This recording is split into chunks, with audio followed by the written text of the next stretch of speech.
The train whistle cut through the afternoon heat like a knife through silence. Thomas Brennan stood on the platform, hat in hand, watching the iron beast slow to a stop. 3 months of letters. 3 months of imagining a face he'd never seen. 3 months of hope that maybe, just maybe, the loneliness would end. The conductor stepped down first. Then an older woman with 2 children. Then a man in a dark coat. Then her. She descended the steps slowly, one hand gripping the railing, the other clutching a small leather suitcase that looked older than she was. Her dress was simple, clean but worn. Brown hair pulled back tight beneath a bonnet that shadowed half her face. And when she turned toward him, he saw why. A scar ran from her collarbone up the left side of her neck, spreading across her jaw and cheek like a river that had carved its path through flesh. Not fresh, old, the kind of wound that had healed years ago but would never truly disappear. She met his eyes, didn't flinch, didn't look away, just stood there, waiting. Thomas felt his throat tighten. This wasn't what the letter said. The agency had promised a woman of good health, sound mind, capable of managing a household. They hadn't mentioned this. He looked down at the crumpled paper in his hand. Her name was there, Clara, Clara Whitmore, age 26, no family, seeking marriage to a gentleman of steady means in exchange for companionship in domestic service. Companionship. He almost laughed, almost turned around and walked away. But something stopped him. Maybe it was the way she stood there, shoulders straight despite the weight of judgment she must have carried her entire life. Maybe it was the way her hand trembled slightly on the handle of that suitcase, betraying the calm her face tried to project. Or maybe it was the letter folded in her other hand, the same letter he held. The contract between 2 strangers who had never met but had agreed to build a life anyway. He took a step forward. She watched him approach, eyes following his movements with careful attention. When he stopped in front of her, she tilted her head slightly, as if waiting for him to speak. He opened his mouth, hesitated, then realized she wasn't looking at his eyes anymore. She was looking at his lips. Understanding hit him like cold water. She couldn't hear him. Thomas felt his jaw clench. Not from anger at her. Anger at the agency. Anger at the lie. But mostly anger at himself for believing that someone would choose him without there being something wrong. He gestured toward the wagon at the edge of the platform. She nodded once, understanding, and followed. The ride back to his land was silent. Not the comfortable silence of 2 people at ease. The heavy silence of 2 people trapped in a decision neither fully wanted. Thomas kept his eyes on the road. Clara kept hers on the passing landscape, hands folded neatly in her lap, back straight despite the bumps in the dirt path. When they arrived at the small house, more cabin than home, really, he helped her down from the wagon. Her hand was cold despite the heat. He pointed toward the door. She nodded again and walked inside without waiting for invitation. Thomas stood outside for a moment, listening to the creak of the floorboards as she explored the space. 2 rooms, a kitchen that barely deserved the name, a bedroom he'd have to give up now, a well out back, 30 acres of land that fought him every season. This was what he'd offered. This was what she'd accepted. He walked inside. Clara stood in the center of the main room, suitcase still in hand, looking around with an expression he couldn't read. Not disappointment, not relief, just assessment. She turned to him, waiting. Thomas cleared his throat out of habit, then realized the futility. Instead, he pointed to the bedroom, then to her, then to himself, then to the floor. She understood. She would take the bedroom. He would sleep out here.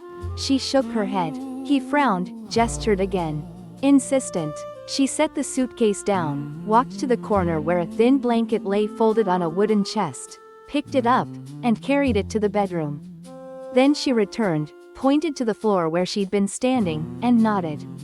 She would sleep here. He would keep his room. Thomas wanted to argue, wanted to say that wasn't how this worked. But the firmness in her expression stopped him. She'd made her choice. He nodded. Clara picked up her suitcase and carried it to the corner she'd claimed. She didn't unpack, just set it down and turned back to the kitchen, surveying the space with the same assessing look.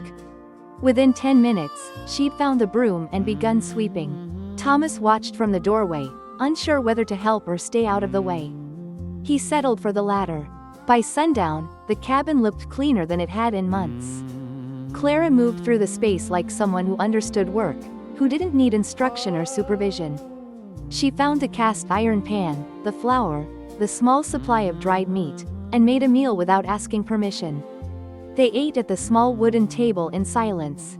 She didn't look at him during the meal, kept her eyes on her plate, chewing slowly, methodically. When she finished, she stood, collected both plates, and washed them in the basin. Thomas wanted to say something. Anything, but every word felt wrong in his mouth. So he said nothing. That night, lying on the hard floor with only a thin blanket beneath him, Thomas stared at the ceiling and wondered what he'd gotten himself into. In the other room, Clara did the same. The first 3 days passed in the same suffocating silence. Clara cooked, cleaned, mended a tear in his shirt without being asked, tended the small vegetable garden he'd neglected. Never smiled, never frowned, just existed in the space like a ghost who'd learned to be invisible. Thomas worked the land, fixed the fence, checked the traps, came home to find meals waiting in a house that no longer felt like his. On the 4th morning, he found a letter on the table. Not addressed to him, addressed to the matrimonial agency. His handwriting, but he hadn't written it. He picked it up, unfolded it, and read. To whom it may concern. The arrangement has proven unsuitable. I request the return of the woman sent under false pretenses. Reimbursement for travel expenses is expected.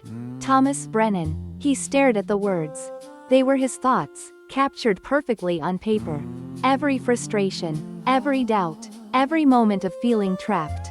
But he hadn't written them. He looked up. Clara stood in the doorway to the bedroom, arms crossed, watching him. Her expression was calm, almost expectant. She'd written it for him. Not to manipulate, not to guilt, just to give him the option he was too cowardly to take himself. Thomas felt something crack inside his chest. He looked down at the letter, then at her, then back at the letter. His hand moved toward the stove. Clara didn't move, just watched. Thomas fed the letter to the fire. It curled and blackened and disappeared into ash. When he turned back, Clara was gone. That afternoon, a storm rolled in. Not the kind that announced itself with distant thunder. The kind that appeared suddenly, turning the sky black and dropping snow in thick, heavy sheets. Thomas was in the house when it hit. Clara was not. He looked out the window, saw nothing but white, and felt his stomach drop. She'd gone to the barn an hour ago to check on the horse. Hadn't come back. He pulled on his coat, wrapped a scarf around his face, and pushed out into the cold. The wind hit him like a physical force. Snow stung his eyes. He could barely see 3 feet ahead. Clara, he shouted, knowing she wouldn't hear. He stumbled toward the barn, boots sinking into snow that was already ankle deep. The barn door was open, swinging violently in the wind. Thomas pushed inside. The horse was in the corner, agitated, eyes rolling. And beside it, kneeling in the straw, was Clara. She had her hand on the animal's leg, examining something. Blood on her fingers. The horse must have injured itself somehow. But that wasn't what stopped Thomas in his tracks. It was the sound. Clara was humming. No, not humming. Singing. Her lips moved silently, forming words he couldn't hear, a melody that existed only in her mind. Her hand stroked the horse's neck in rhythm with the song, calming the animal with a gentleness Thomas hadn't known existed. She didn't hear him enter. Didn't know he was watching. For the first time since she'd arrived, Thomas saw her unguarded. And she was beautiful, not despite the scar, not in spite of it. Just beautiful. He cleared his throat. She didn't turn. He stepped closer, boots scraping against the floor.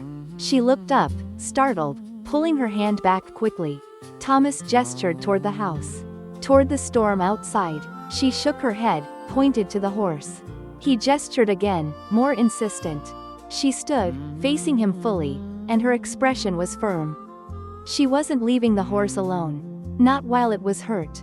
Thomas felt frustration rise. Then something else. Something like respect. He nodded slowly. Then he took off his coat and hung it on the wall. If she was staying, so was he. Clara's eyes widened slightly. She gestured toward the house, toward him, clearly telling him to go. He shook his head, pointed to the floor. Stubborn, she stared at him for a long moment. Then, for the first time since she'd arrived, she almost smiled. They stayed in the barn until the storm passed. Clara worked on the horse's leg, cleaning the wound with careful precision. Thomas fetched water, held the lantern, did what he could to help without getting in the way. At one point, Clara looked up at him, caught his eye, and pointed to her own chest. Then to him. "Thank you." Thomas nodded. She went back to work. Hours later, when the snow finally stopped and the wind died down, they walked back to the house together. The horse would be fine. The wound wasn't deep. Inside, Clara made tea. Thomas sat at the table, watching her move through the kitchen with the same quiet efficiency she always had. But something had changed. He didn't know what, couldn't name it, just felt it. When she set the cup in front of him, their eyes met. She didn't look away this time. Neither did he. The weeks that followed were different. Not easy, not suddenly filled with laughter and joy, but different. Thomas started learning. He watched how Clara communicated, how she read lips with startling accuracy, how she used her hands to express things words couldn't, how she understood tone not through sound but through the set of shoulders, the tension in a jaw, the way someone held themselves. He began to mirror her, to face her when he spoke so she could see his lips, to use gestures more, to understand that silence wasn't absence of communication, it was just a different language. Clara, in turn, began to relax. She smiled more, small smiles, fleeting, but real. She stopped sleeping on the floor and accepted the bedroom after Thomas refused to take it back. She started humming while she cooked, that silent song he'd heard in the barn, lips moving to a melody only she could hear. One evening, Thomas found her sitting on the porch, watching the sunset. He sat beside her, not too close, and followed her gaze. The sky was on fire, orange and red and purple bleeding together like watercolor. Clara turned to him, and her hands moved. Thomas didn't understand, didn't know sign language, but he understood the question in her eyes. "Do you see it?" He nodded. She smiled, then turned back to the sunset. They sat in silence until the light faded completely. That night, lying in his room, Thomas made a decision. The next morning, he rode into town. The general store had one book on sign language. Old, pages yellowed, but it was something. He bought it. For the next month, Thomas studied in secret. He practiced when Clara was outside. Stumbled through gestures that felt awkward and wrong. Got frustrated, wanted to quit, but he didn't. One afternoon, Clara came in from the garden, dirt on her hands, and found Thomas standing in the kitchen, hands raised awkwardly. He signed, "Hello." It was wrong, fingers in the wrong position, movement too stiff, but Clara froze. Her eyes went wide, her breath caught. Thomas tried again, correcting himself. "Hello. My name is Thomas." Still clumsy, still imperfect, but Clara's hand flew to her mouth. And then she laughed. Not a sound he could hear, but a laugh nonetheless. Her shoulders shook, her eyes crinkled, joy radiated from her in a way he'd never seen. She stepped forward, took his hands in hers, and gently adjusted his fingers. "Like this," her hands said. Thomas repeated the gesture. "Better this time." Clara nodded, smiling so widely it almost hurt to look at. Then her hands moved rapidly. "You're learning?" Thomas nodded. "For me?" He nodded again. Clara's smile faltered. Her eyes filled with something he couldn't name. She signed slowly, carefully. "Why?" Thomas hesitated. He didn't know the signs for what he wanted to say. Didn't know how to express in gestures what he barely understood himself. So instead, he spoke out loud, knowing she couldn't hear but hoping she'd understand anyway. "Because you're not a burden. You never were." Clara watched his lips, read the words, and then she did something he didn't expect. She stepped forward and hugged him. Not romantic, not passionate, just human. Two people who'd been alone too long, finding each other in the only way they knew how. Thomas stood frozen for a moment. Then his arms came up, tentative, and wrapped around her. They stood like that until Clara pulled away, wiping her eyes quickly, embarrassed. Thomas pretended not to notice. The town noticed. Of course they did. Thomas Brennan, the bachelor homesteader, had taken a wife. And not just any wife. A deaf woman, a scarred woman, a woman who didn't fit the mold of what a frontier wife should be. Whispers followed them when they went to church. Stares when they bought supplies. Pity, judgment, curiosity. One Sunday, after service, Mrs. Patterson approached Clara with a syrupy smile. "Bless your heart," she said loudly, enunciating each word as if volume would somehow make Clara hear. "It must be so difficult for you." Clara just stared at her, expression blank. Mrs. Patterson turned to Thomas. "Does she understand English?" Thomas felt his jaw tighten. "She reads lips better than you read the Bible, Mrs. Patterson." The woman's smile vanished. Clara's hand found his arm. A gentle touch. "Let it go," her eyes said. He wanted to argue, wanted to defend her, but she shook her head slightly. She'd heard this her entire life. One more didn't matter. They walked away, but on the ride home, Thomas noticed Clara's shoulders were set differently. Tighter, as if she were bracing against something invisible. That night, he found her on the porch again. He sat beside her and pulled out the sign language book. He signed, slow and deliberate, "They don't matter." Clara looked at him, surprised. He continued, "You matter." Her eyes searched his face. He took a breath and signed something he'd been practicing for days. "I see you." Not pity, not charity, not obligation. "I see you." Clara's breath hitched. Her hands moved. "Do you?"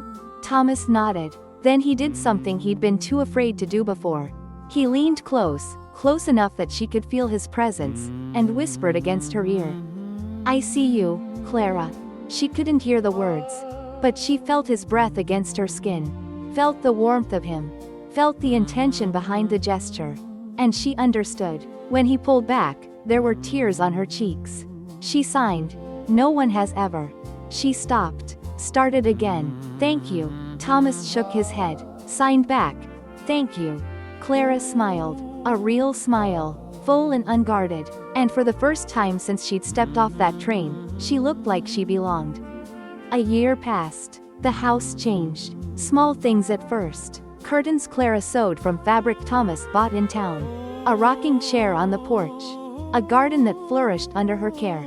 Jars of preserved vegetables lining the shelves. The loneliness that had pressed against the walls for so long began to lift. Thomas learned more signs. Clara taught him patiently, laughing at his mistakes, correcting gently. They developed their own language too. Gestures unique to them, looks that communicated more than words ever could. People in town still whispered, still stared, but slowly, something shifted. The pastor's wife saw Clara comforting a crying child at church with a gentleness that transcended language. The blacksmith saw Thomas defend her with a quiet fierceness that spoke of something deeper than duty. The schoolteacher saw Clara teaching sign language to a young boy who'd lost his hearing after an illness. The whispers didn't stop, but they changed. One evening, as the sun set and painted the sky in shades of gold, Thomas and Clara sat together on the porch. She was knitting. He was whittling a piece of wood into something that vaguely resembled a horse.